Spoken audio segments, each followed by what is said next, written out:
What they do, baby? Gros pod aujourd'hui. Sean Cullimore. Et je sais, j'écoute tout ça parce que y a tellement de choses à dire sur ce pod. Quand je dis que Sans Restriction est rendu exclusif, il y a plusieurs gens qui ont vu le documentaire de Untold, le documentaire de Netflix Untold, excusez-moi, Crimes and Penalties. Puis, bon, il y a beaucoup de choses qui se sont dites sur les Danbury Trashers et un des joueurs qui était là, un des joueurs qui a vécu cette situation-là avec les Galante, avec le FBI, avec le gars qui a cassé la jambe de l'autre, puis que l'autre avait l'adresse du patinet, puis que là, il y a eu une bataille générale, puis qu'ils ont coupé le feed de la télévision parce que c'était trop violent. Le même documentaire que tu vas voir The Rock se promener dans un party d'enfants avec Triple H et puis Chyna, c'est pour les fans de lutte qui nous écoutent. Donc, ce documentaire-là, pour moi, était un incontournable pour si t'es un fan de hockey, un fan de sport en général, ou un fan de shit show, ok? Parce que c'est ça du début jusqu'à la fin. Le petit patinet Jimmy, AJ commence à parler, puis je suis comme, oh non, non, non, non, non. Et je vous dis, j'avais aucune idée de cette histoire-là. Et quand j'ai approché Sean pour venir parler sur le pod, Sean était complètement ouvert, puis comme j'ai dit, on parle d'exclusivité, il y a plusieurs choses qu'il dit dans le pod, ce que c'était même pas dit dans le documentaire, là. Donc, on va apprendre en fait, moi, j'ai déjà appris les choses. J'ai les entendues, parce que c'est moi qui ai fait l'entrevue. Mais on va le vivre ensemble. On va le vivre ensemble. Si vous n'avez pas encore vu le doc, allez chercher ce documentaire-là sur Netflix.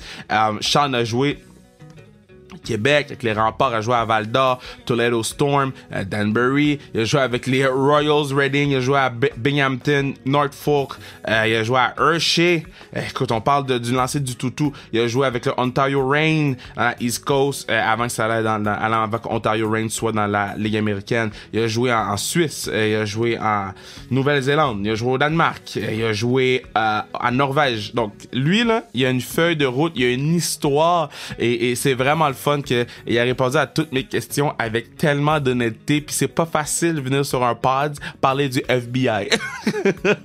Donc, bonne écoute tout le monde, continuez à nous suivre sur Instagram, @sans restriction, continuez à investir dans le pod de National Gear sur le zonekr.ca, puis continuez à interagir autant avec nous. Je sais que c'est le fun, plusieurs gens ont vécu pour la première fois le quiz sur moi dans la story Instagram, beaucoup de gens ont eu des 2 sur 10, je trouvais que c'était important que je fasse tous les vendredis un quiz sur moi, l'animateur du pod, pour que les gens apprennent un petit peu plus à me connaître, parce que vous le savez, je suis très je mets pas n'importe quoi sur les réseaux sociaux, là.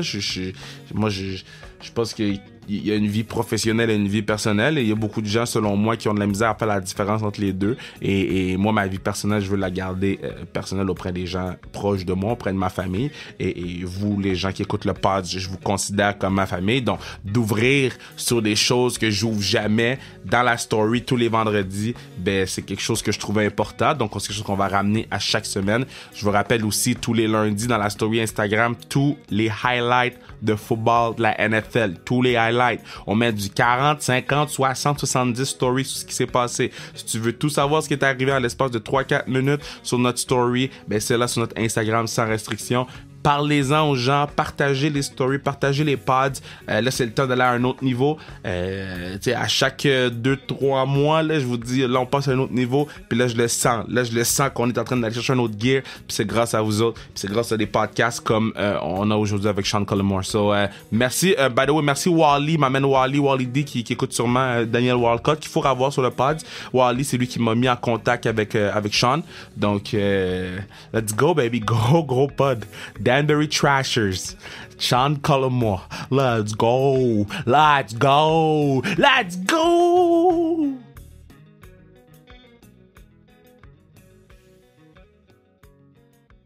Je suis vraiment content de pouvoir faire ce pod-là, parce que ça s'est fait comme vraiment rapidement, puis je voulais vraiment le faire, et je veux remercier ma main man, on le connaît tous sur le pod, Wally D, Daniel Walcott, qui a arrangé ça pour nous. Je suis content d'avoir sur le podcast Sean Cullimore. Comment tu vas, man? Je vais très bien, merci de me recevoir. Ben, je suis vraiment content parce que, oui, on va parler de Danbury Trashers avec le documentaire qui est sorti, Mais t'es pas juste un joueur de Danbury, t'as joué junior majeur au Québec, t'as été capitaine des remparts. Tu sais, y a pas beaucoup de gens qui peuvent dire, moi, j'ai été capitaine des remparts de Québec. Et toi, tu fais partie de ces gens-là. Puis pour vrai, tes points Hermas, t'en as, là. T'as joué vraiment partout.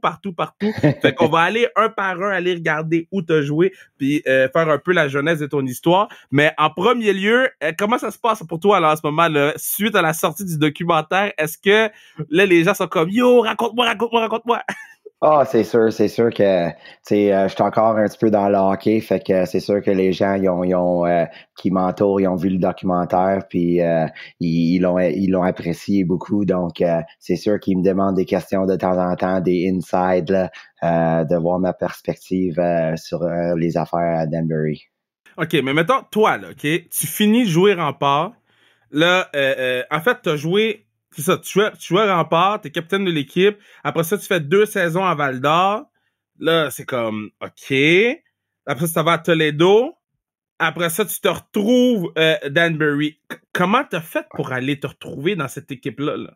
Oui, c'était vraiment quelque chose. Ben, tu sais, pour commencer, j'ai fini tu sais, j'étais repêché aux Rangers de New York Yeah. dans la 5e ronde, puis j'ai fait plusieurs camps d'entraînement. Ça va pas nécessairement marcher avec les Rangers, mais ensuite, j'ai fait un camp avec Washington, un camp à Détroit. Détroit, ça avait quand même bien été. Puis ils m'ont demandé si je voulais rester avec leur équipe dans les East Coast Toledo. Fait que j'ai fait une saison là-bas. Puis j'ai vraiment apprécié. Par contre, j'ai été blessé. Puis j'ai seulement joué une quarantaine de matchs. Puis c'était quand même une année difficile à cause que c'était le lockout. Les joueurs de Ligue nationale, il n'y avait pas de saison.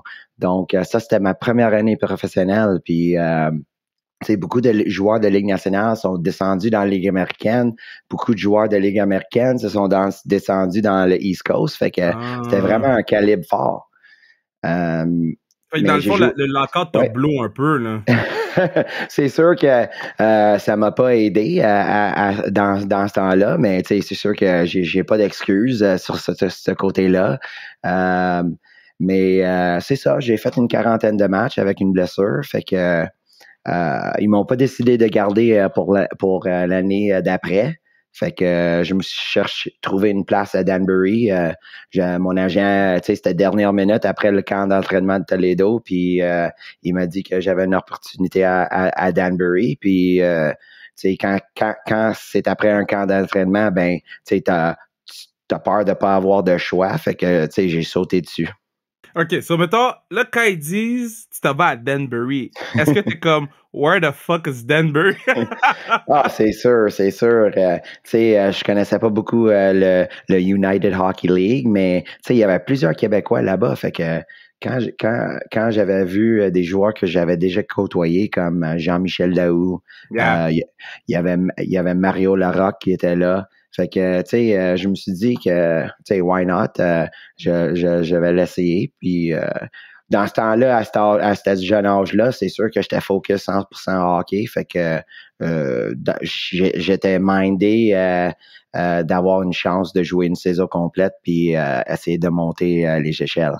Mais mettons, quand t'arrives, là, puis tu vois AJ, est-ce que tu te dis, bruh, c'est lui le président puis le general manager?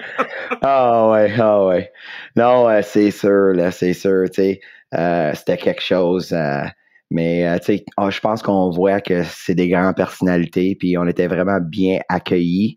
Mais d'avoir un general manager de je pense 19 ans, c'était ça? Ouais, 17, 18, 19. Ouais, c'est ça. Fait que de 18, 19 ans, là, c'était vraiment quelque chose, là. Mais ouais. Mais parce que je peux pas, dans ma tête, je comprends pas, OK? Parce que directeur général a genre 18, 19, OK? Toi, t'es plus vieux que lui. Ouais. Directeur général te chicane. Tu dis, on va chier? Absolument pas. Au début, on était sous l'impression que c'était vraiment son père qui faisait les affaires un petit peu derrière, mais le plus que c'est avancé, on savait que AJ avait vraiment beaucoup de contrôle dans l'organisation. Puis, est-ce que tu savais que c'était genre Goon Squad, là. Parce que toi, là, juste pour que les gens comprennent, là, toi, t'étais un scoreur dans l'équipe, là. 49 points en 61 matchs saison régulière, puis en playoff, t'étais the guy, là. 22 points en 18 games. Mais les autres gars, ils voulaient se taper dessus, là. Oui, c'est sûr, c'est sûr. C'était vraiment quelque chose, là. Tu sais, quand tu parles de poids lourds, là, on avait des poids lourds, on avait des middleweight, on avait des petites tailles, mais on avait des toughs de toutes les sortes, là. C'était incroyable. Puis le crowd, ça avait l'air rabid, là. Ça avait l'air d'être un crowd que tu veux pas être l'équipe adverse. Absolument. Tu sais, je m'en souviens, tu sais, on allait dans un coin pour batailler pour la rondelle, puis tu sais, les gens t'entendaient « Go Collie, get him Collie », tu sais, il était direct par-dessus toi, puis c'était vraiment un fanbase que, ben, vous le voyez, section 102, ben, tu sais, ils nous ont appréciés d'aplomb, là. Mais est-ce que, mettons, vous étiez les héros de la ville, genre, parce qu'il ne doit pas avoir grand-chose là-bas? Est-ce que, genre, tu rentrais dans un resto, tu mangeais gratuit? Comment? Tu sais, dans ma tête, je comprends pas qu'est-ce qui s'est passé à Danbury, là. Ah non, c'est sûr, avec les dirigeants qu'on avait, ben, on était connus dans la ville, puis, tu sais, on avait plusieurs restos qu'on pouvait aller manger, puis, tu sais, pas gratuit, mais, tu sais, on avait souvent des deals, puis, non, très bien accueillis, tu sais, on avait des gens qui prenaient soin de nous. Tu sais, je pense même il y avait un de nos tu sais, des fois, il y a des gens qui t'entourent puis ils aident l'équipe un petit peu par passion puis tout ça. Peut-être ils vont aider avec notre stock, d'équipement, mettre les collants sur les casques, peu importe. Mais tu sais, on avait un monsieur il faisait partie de la police puis tu sais, il nous suivait comme si on n'avait jamais.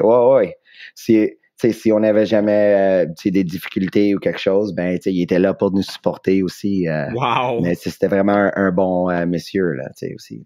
Wow! OK. C'est quoi, mettons, le truc le plus fou que t'as vu dans les estrades pendant une game, là? Ben, tu sais, je pense pas, je m'en souviens vraiment pas d'avoir eu vu un bagarre ou quelque chose dans les estrades, mais quelque chose qui était quand même intéressant, c'est que Jimmy nous obligeait de le pointer après qu'on scorait un but. Pourquoi? Fait que ça, c'était différent. Je m'en viens de la Ligue junior majeure, les remparts, puis 21, 22 ans, je suis full sérieux au hockey. Puis quand j'arrive, il dit « Ouais, ben, si tu scores, il faut patiner devant le lodge à Jimmy, puis il faut le pointer en haut. » Puis là, il te pointait du doigt avec fierté aussi. Là. Wow! C'était quelque chose, là, ouais. Et toi, t'as dû le pointer souvent, là. Ah ouais, une couple de fois, mais tu sais, je m'en souviens qu'une fois, je l'avais pas pointé, puis il est venu me voir, puis il dit « Collie, you didn't point at me. » Puis, tu sais, j'ai dit « Jimmy, c'était feu de l'action, puis je sais pas qu'est-ce qui s'est passé, mais tu sais, j'avais pas pensé, j'étais vraiment dedans, puis mais tu sais, il faisait des blagues comme ça, sérieux, mais il jokait, là, en même temps, là, t'sais. Oh my God, this is so great. I wish j'étais là. OK, so, moi, il y a un truc dans le documentaire que c'est comme dans mon top story. Je pense pas que t'étais dans l'équipe quand c'est arrivé, l'affaire de Brad Wingfield. T'étais-tu là? Ben, j'étais là pour son comeback. J'étais pas là pour son comeback, c'est ça. Exact. J'étais pas là pour son jambe cassée, là. So, toi, t'es dans la chambre, là, OK? Lui, il est back, puis tu sais. Ah ouais. You know it's about to be bad. C'est comment dans la chambre, là? Ben, premièrement, il faudrait juste dire que, tu sais, au début, quand je suis arrivé au Danbury, il y avait déjà une pancarte dans l'arena, tu sais, avec l'affiche des Bad Boys avec les yeux fâchés qui disait « Wingfield, I'll be back ». Oh, fait que, tu sais, c'était comme, c'est qui ça, Wingfield? Puis, tu sais, ensuite, on l'a entendu l'histoire, puis c'est sûr qu'on l'a vu, on le voyait en train de faire son retour, mais non, c'est sûr que c'était intense. On savait qu'est-ce qui allait se passer ce soir-là, puis honnêtement, j'avais peur pour l'autre gars, à cause que l'autre gars, là, c'était pas, tu sais, il y a eu des combats, mais c'était pas vraiment nécessairement un bagarreur, là. Oh, God! Mais, tu sais, Wingfield, ça il dérangeait pas, là. Pour lui, tu sais, il a cassé sa jambe, fait que la revanche, c'était clair, là. Puis, mettons, toi, t'as-tu eu à dropper? T'as-tu eu à gripper quelqu'un ou t'étais juste comme, man, j'ai besoin de mes mains pour scorer, guys? Ouais, un petit peu, c'était un petit peu comme ça, tu sais. J'avais pas battu de l'année, là. On était entouré de joueurs robustes, puis il y avait juste un certain nombre d'équipes qui pouvaient nous rivaliser dans cette catégorie-là. Fait que, les joueurs, il y avait des joueurs pour mettre la rondelle dans le but, puis je pense que je faisais un petit peu dans j'essayais d'être dans cette catégorie-là. Oui, exactement. Wow. Puis mais non, c'est sûr qu'il fallait s'agripper un gars de temps en temps, puis m'être franc avec toi, t'as vu, j'ai pas beaucoup de punitions, mais... 40 minutes! Ouais, mais je me sentais tough pareil à cause que, avec tous les goons qui t'entourent, là, t'as pas le choix de te bien sentir sa glace. Wow! OK, puis là, moi, je comprends toujours pas c'est qui ce monsieur-là, là. C'est sûr que tu sais de qui je parle, là, T-Bone, là. Tommy Pomposello. Lui, là... Y est-tu comme dans le documentaire? Parce que c'est ça, bro, it's crazy. Mon Dieu. Honnêtement, il faut que je te dise, je l'ai pas rencontré. Il était... Je m'en souviens pas de l'avoir rencontré. Il était suspendu pour la 2e saison. Puis on avait un autre... Il était suspendu après sa première année. Fait que, ces histoires-là, je venais de les voir sur le documentaire, puis c'était vraiment un caractère... mon année, on avait un autre equipment manager qui prenait soin de nos équipements. Puis c'est un vrai equipment manager. Là. C'est pas Tommy. Oui, c'est ça. Non, mais... Oh ouais, c'était vraiment... puis je pense qu'ils ont bien fait la production du documentaire de l'avoir bien entrevué à cause que c'était, comme tu dis, c'était vraiment un caractère. Mais qu'est-ce que je peux te dire sur le côté des équipements dans mon année? C'était comme, hey, Sean, quel bâton tu veux? Ah ben, j'aimerais celle-là. OK, pas de trouble. On t'en commande 25. Sean, est-ce que tu l'aimes? Oh non, je l'aime pas. OK, ben on va commander d'autres. C'était comme, il donnait tout, là. Genre, vous manquiez pas d'argent, là. Oui, c'est ça. Mettons, quand t'écoutais le documentaire, mettons, à part le Tommy et ces affaires-là, mais est-ce que t'étais comme, la plupart des histoires, je sais, là, ou t'étais aussi surpris que tout le monde, tu sais? La plupart des histoires, on a vraiment côtoyé Jimmy puis AJ le jour. Fait que, il y avait beaucoup d'histoires que je le savais déjà, puis surtout l'histoire Wingfield, là. Ouais. C'est une grosse histoire. Mais j'étais vraiment surpris de voir le Rock puis Triple H au fight. I know! Moi aussi, c'est mon bout de... Comme j'ai rewind. J'ai fait comment The Rock est à la fête du kid? What the fuck? Exact. Cette partie-là, c'était quand même le fun. Ça j'étais pas au courant. Là. Le petit côté WWE, là. Ouais. Je savais pas que AJ visait ça un petit peu puis il était passionné là-dedans, mais de voir le Rock, China, 3H, Triple H, c'était vraiment quelque chose. Là. T'as l'air de wrestling fan, là. C'est sûr que là, toi, tu devais comme, wow, why Triple H is there? Ah ouais, c'est sûr. C'était incroyable. So, vous faites votre playoff run. Ça, c'est, dans le fond, OK, so, toi, t'étais la dernière année de Danbury, right? C'est ça. OK, vous faites votre playoff run. Michael Rupp, I guess, c'est-tu l'année que Michael Rupp s'en vient? Non, Michael Rupp, il est venu dans la première année à la fin. Ah oui, c'est ça, la fin de la première année, c'est ça. C'est ça, exactement. Fait que ça, c'est une autre histoire, un petit storyline que tu sais, je savais qu'il y avait beaucoup de joueurs avec NHL expérience, Ligue nationale et tout ça. Mais tu sais, même sur ma formation à moi, il y en avait qui ont, tu sais, Jeff Dahl, il avait joué pour Colorado. Ouais. Il y avait une couple d'autres qui étaient repêchés à première ronde, deuxième ronde. Fait que, tu sais, on avait des gars d'expérience, mais tu sais, de savoir qu'il y a Michael Rupp qui a scoré le but gagnant de la Coupe Stanley, il s'en vient à Danbury puis payé en cash en plus. Non, c'était toute une histoire. Pendant que tu parles de paye, comment ça fonctionnait? Est-ce que ça valait la peine d'aller jouer à Danbury? C'était quoi? Sans nécessairement dire le salaire, mais est-ce que, tu sais, I don't know, c'était-tu mieux d'aller jouer en Suède? Ben, probablement, pour certains joueurs, tous les joueurs robustes, oui, c'était probablement meilleur que jouer en Shred.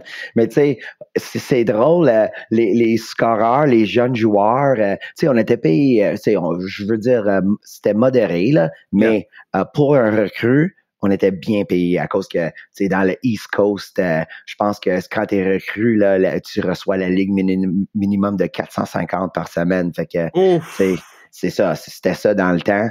Puis, tu sais, quand j'étais allé au Danbury, tout de suite, ça avait monté. Puis, je m'en souviens que Jimmy avait apprécié le travail que je faisais. Puis, tu sais, au début, il savait pas que, tu sais, je me suis joint à l'équipe, tu sais, admettons, 10 games dans la saison. Fait que, tu sais, ils ont déjà commencé à jouer. Fait que, tu sais, ils ont pris une chance sur moi. OK, on veut le voir, tu sais.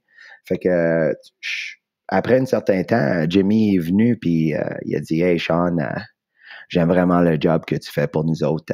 J'aimerais ça t'augmenter de, tu sais, admettons, à 400$ par semaine, tu sais. » Fait que, tu sais, je venais de, tu sais, un gros raise juste parce que, wow.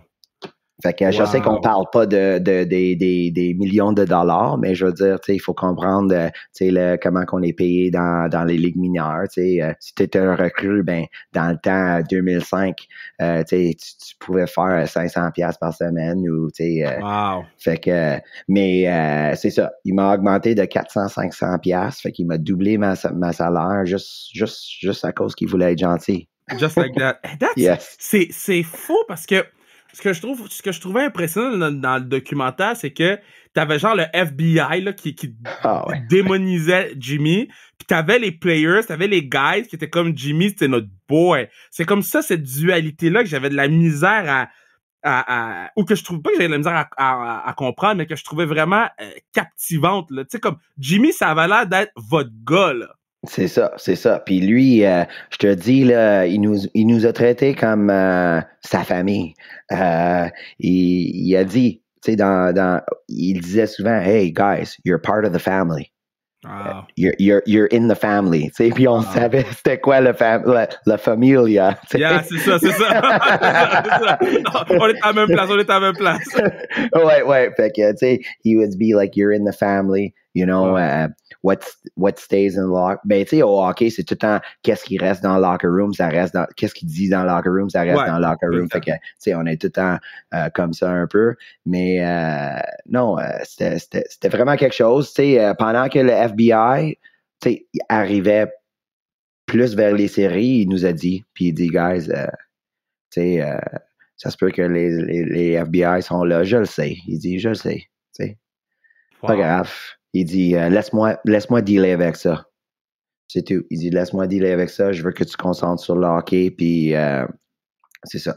Fait que c'était pendant les séries, ouais. Quand il dit, OK, fait que toi, t'étais le meilleur scoreur des séries, là. Puis, tu sais, t'avais 22, puis l'autre t'avais 16. Là. Fait que t'étais vraiment the guy, là, OK? Ouais, mais OK, excuse. Je voulais juste lancer des fleurs à Beauregard aussi, à cause que, tu sais, hey, ma meilleure saison, j'étais avec Beauregard. C'est un gars qui faisait des points, puis, tu sais, on a connu son histoire, puis c'était vraiment le fun de jouer avec. Puis aussi, un autre, Jean-Michel Daou, un très belle carrière comme joueur québécois aussi, puis un ami d'enfance. OK. Je suis vraiment content que tu aies donné les fleurs parce que it's a good thing. Puis sur le pod, on veut te rassembler le plus possible. Fait que j'apprécie vraiment que tu donnes un shout-out à Beauregard et Daou. Mais là, c'est les playoffs. Là, tu joues, man. Là, tu joues. Il y a un play. Ouais. Ben oui.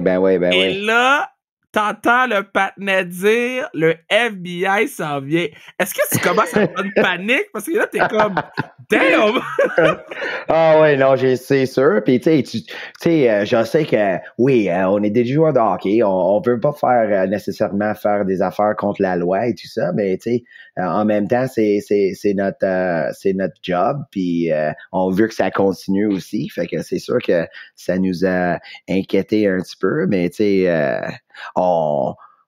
Ils ont vraiment fait quelque chose. C'était vraiment une équipe dans. On voulait gagner pour eux autres, là, tu sais. Fait que. Wow, c'est fou. Fait que. Ouais.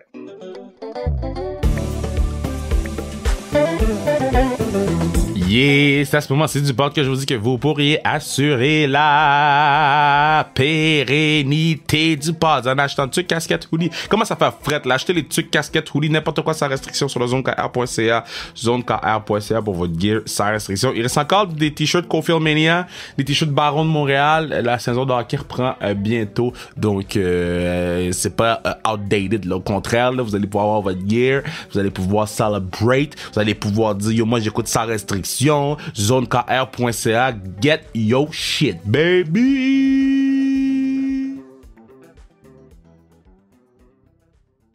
So là, vous faites les playoffs, vous perdez en finale.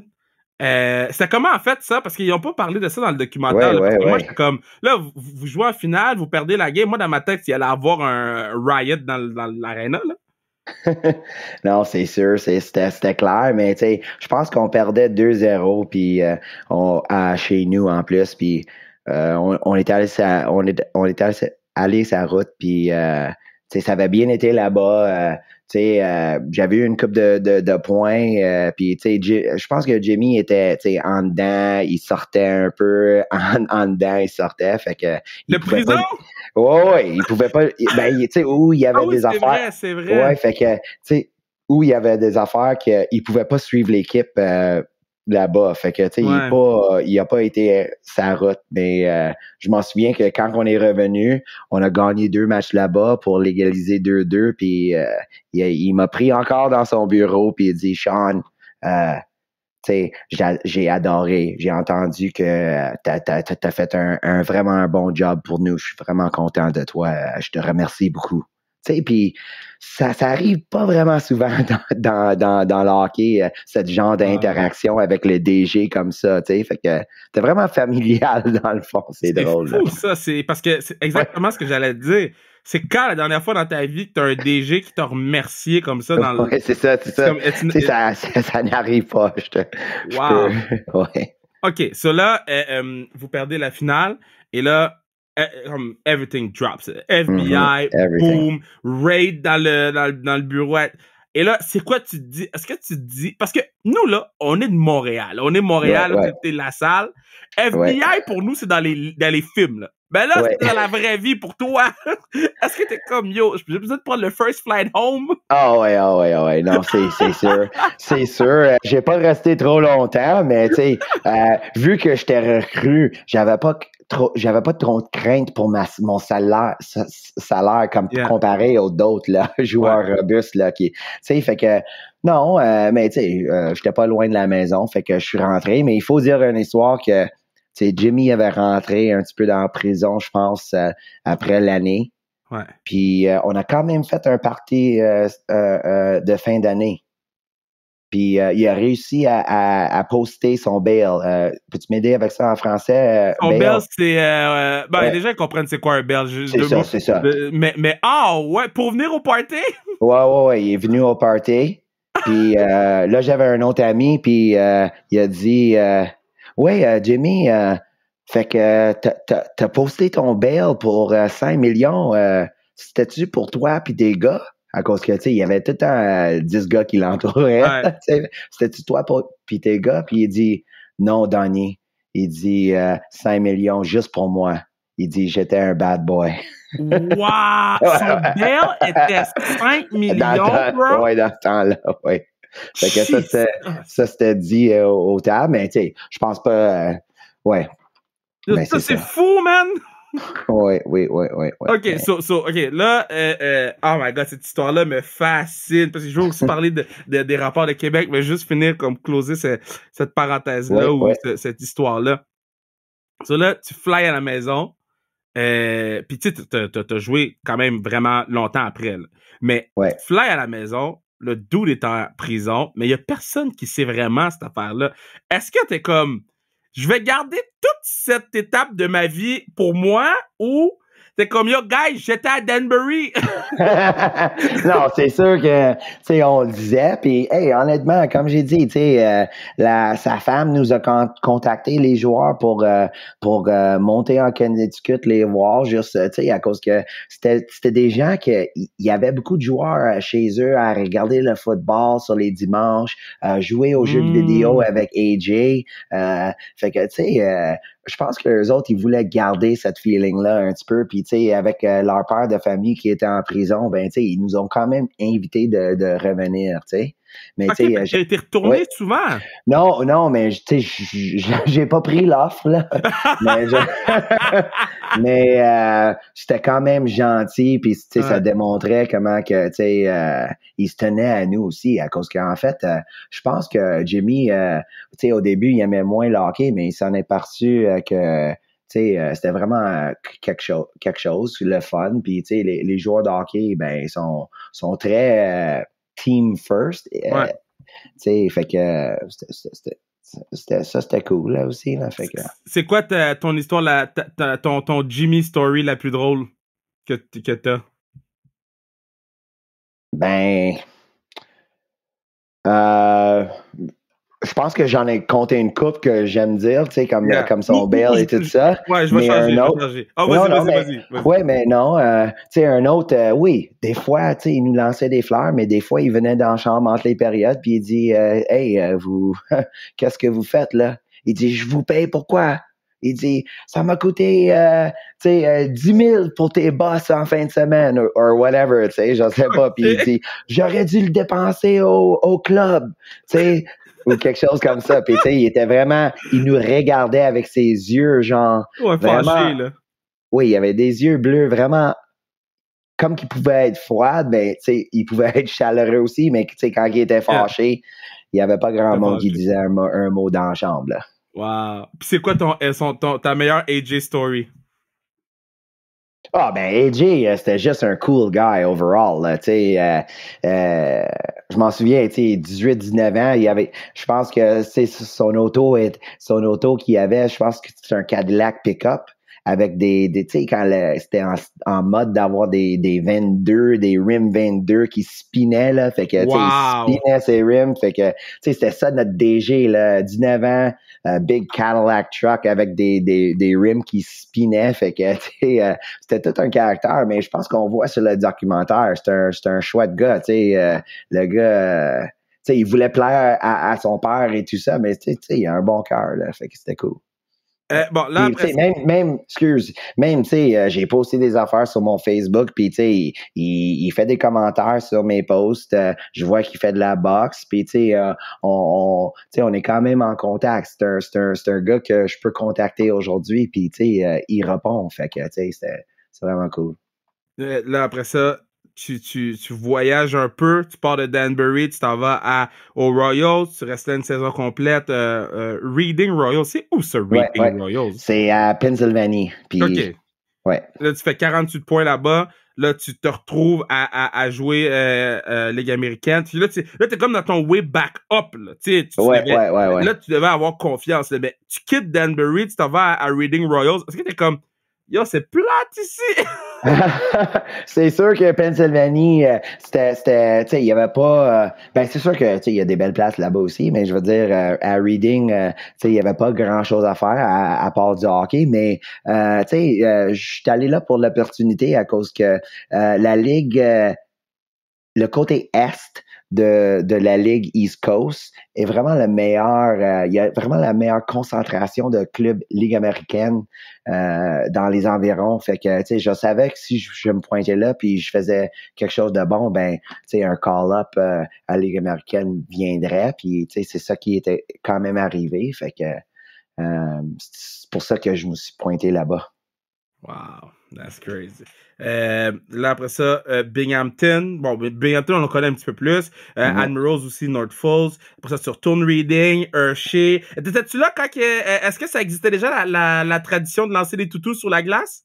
Oui, à Hershey, il faut dire, là, Hershey, les partisans, la foule, l'attendant, le nombre de spectateurs, c'était tout un full pack building.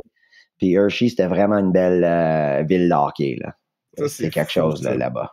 Ça, c'est fou. Puis t'as vu les toutous embarquer sur la glace pis tout, là? Ouais. Qu'est-ce que vous faites? Vous courez après? Vous sautez les ramasser? C'est quoi le feeling de voir ça? En tout cas, c'est vraiment cool de voir le monde lancer des milliers de toutous sur la glace. Puis je pense que c'est sûr que ils donnent ça à l'hôpital fait que c'est pour une bonne cause. Mais non, quand tu joues, puis tu scores le premier but en plus. C'est le fun de se faire pitcher des toutous comme ça, mais c'est sûr que tu as un 10-15 minutes de break, tu t'en vas sur le banc, tu t'accotes, puis il faut qu'il ramasse ça. Ah, c'est long, c'est ça. Ah, c'est malade. OK, puis après ça va jouer à Norway, Danemark, Netherlands. Danemark, j'ai été au Danemark il y a 2 ou 3 ans, puis c'est comme une de mes villes préférées. Toi, t'as trippé. Est-ce que t'as trippé à l'autre Danemark? Oui, Danemark, c'était bien, mais quand même en Scandinavie, Norvège, j'étais probablement dans une ville plus connue. J'étais à Stavanger, qui est vraiment touristique. Fait que, à Danemark, je pense que j'étais plus dans une petite ville. Fait que, Norvège, c'était vraiment quelque chose pour moi. C'était du monde chaleureux. Et la ville... comme j'ai dit, était touristique. Fait qu'il y avait des Canadiens, il y avait des gens d'Australie, il y avait beaucoup de backpacking, là, qui étaient en voyage. Fait que c'était quand même cool, des fois, on sortait, un Canadien. Fait que, on avait des amis. C'était la première, c'était pas toutes les places, on avait des amis à l'extérieur de l'équipe. Mais là-bas, avec tout le va-et-vient, on s'est trouvé, on avait beaucoup d'amis ouais, c'est ça. Puis mettons, Netherlands, c'était comment? Parce que Netherlands, c'est une des places que je veux aller, là. Puis la ville était comment? Puis le niveau de hockey est comment dans ces villes-là? Ouais, mais je veux dire, le niveau de hockey est pas pire. On a joué des matchs d'exhibition contre l'Angleterre, qui quand même commence à être reconnu au hockey. Puis on avait tenu notre but. Je pense qu'on avait perdu 4-2 ou on avait fait un match nul 2-2. Je pense pas que la ligue peut rivaliser ces ligues-là, mais quand t'es dans les bonnes équipes, il y a une couple de bonnes équipes puis des bonnes importées quand même. Mais c'est sûr que aux Netherlands, j'ai eu l'opportunité de vraiment être un des bons joueurs dans la ligue. Fait que c'était quand même une belle expérience. Puis j'avais gagné mon premier championnat là-bas, mon première année. Fait que je sais que c'était pas la Coupe Stanley, mais de soulever une coupe comme ça, puis de faire on a fait le tour de ville en autobus. Tu sais, en autobus où il n'y a pas de top, là. Yeah, c'est une parade, là. Ouais, c'est comme on a fait un parade dans la ville, puis tu sais, le monde, ils nous faisaient des bye-bye, tu sais, de leur fenêtre, puis tout le monde était, tu sais... Puis tu sais, là-bas, c'est un petit peu style soccer, là. Il y a beaucoup de tambours, puis c'était vraiment spécial. Depuis le documentaire, est-ce qu'il y a des gens qui étaient comme oh my god, si tu me parles du documentaire, y a-tu des gens qui sortent de nulle part puis qui viennent avoir une discussion sur le documentaire? Ouais, un petit peu sur Facebook, tu sais, j'ai eu plusieurs petits approches, là, tu sais, il m'a même une couple qui ont demandé de me vendre, de vendre mon gilet de Trashers ou ouais! Ouais, c'est sûr. Fait que à cause que est-ce que tu vas le vendre? J'ai pas vraiment pensé à le vendre là, demain, mais tu sais, si jamais il y a un offre qui arrive que je peux aider mon petit enfant ou quelque chose, tu sais, je le ferai quand même, mais tu sais, je cherche pas à vraiment vendre. Parce que là, tu sais que vu que t'as dit ça sur le pod, il y a des gens qui vont te hook up, il y a des gens qui vont te créer, ils vont te dire, bro. Ça se peut, ouais. Oui, mais non, c'est ça, fait que non, je suis ouvert à ça un petit peu, mais regarde... Est-ce que tu as gardé toutes tes jerseys? Oui, je les ai toutes. Je les ai quasiment toutes. Fait que, tu sais, je les garde en collection un petit peu. Ouais. Des fois, quand je m'en vais jouer au hockey, des fois, j'en mets un ou, tu sais, mes fils, mon fils, il va le voir. Celle des Pays-Bas, j'ai ma femme me l'a encadré en cadeau. Fait que ça, c'est une très belle cadeau. Fait que ouais, je les apprécie quand même, tu sais. Ça, c'est fou. Ça. Je suis tellement content pour toi parce que comment je peux te dire? Je parlais de ça, je pense à tous les gars d'hockey, les filles d'hockey qui viennent, je leur demande tout le temps est-ce que tu gardes tes jerseys, Tu sais, moi, j'ai pas joué dans la Ligue nationale, j'ai pas joué professionnel. Mais tu sais, juste quand je fais la classique KR, toutes mes jerseys de classique, je les garde parce que je suis comme, yo, man, that's my thing, you know? Ah ouais, c'est sûr. Puis tu sais, tu veux pas trop garder de stock que tu utilises pas. Ben tu sais, j'ai un sac de, tu sais, un suit bag où ce que, tu sais, je mets mes habits ou quelque chose. Tu sais, j'ai 10 jerseys, ça prend pas de place. Puis non, de temps en temps, j'essaie d'inspirer du monde. Tu sais, je coach le hockey un petit peu. Fait que tu coaches dans quel coin? Je coach à Pierrefonds, École des sources, c'est un sport-études. Oui, ça joue au Sportplex de Pierrefonds. Ben, yo, j'encourage tout le monde à pas aller t'emmerder pour poser des questions sur Danbury, là, mais à encourager le programme de hockey là-bas, là, parce que. Merci. Il faut. Oh ouais, c'est le fun. Fait que, tu sais, j'ai comme trouvé ma deuxième passion. C'est sûr que c'est dans le hockey, mais tu sais, surtout, j'aime coacher les jeunes, puis le humain derrière ça. Puis je sais que s'il y a un enfant qui veut percer aussi, je sais que j'ai les outils pour l'aider en même temps, tu sais. Fait que. Mais, man, premièrement, merci d'avoir dépassé un peu. Là. Je sais que j'ai dépassé un peu, mais je trouvais la conversation trop intéressante. Merci, Kevin. Merci. Thank you so much. Pour le programme and everything, je suis là. Pierrefonds, c'est à côté. Donc, si quoi que ce soit que tu as besoin, je suis là. Puis merci beaucoup d'avoir donné de ton temps. Là. C'est vraiment, vraiment trippant. Écoutez, c'est un récit d'aventure. Là. Tu sais, ça va rester pour le restant de ta vie. Là, you're a Danbury guy. Là. C'est sûr. C'est très cool. Ouais. Right, merci beaucoup, merci, Kevin. Merci pour m'avoir eu sur votre podcast. Moi aussi, je te souhaite toutes les bonnes choses dans la vie. Puis j'ai hâte de continuer justement à écouter ton podcast. Félicitations. Gros pad, c'est le fun avec Sean. Merci Sean, ton ouverture, ton honnêteté, t'étais le fun à écouter. Puis je sais que Sean il me disait, yo moi je suis moins bon en français qu'en anglais, puis il a pris le temps de le faire en français. Puis ça paraît pas là, Sean, t'es excellent en français, comme trust yourself. Puis t'es je dis ça en anglais. Oh man, mais en tout cas, comme t'es bon, chante pour vrai, don't worry about that shit.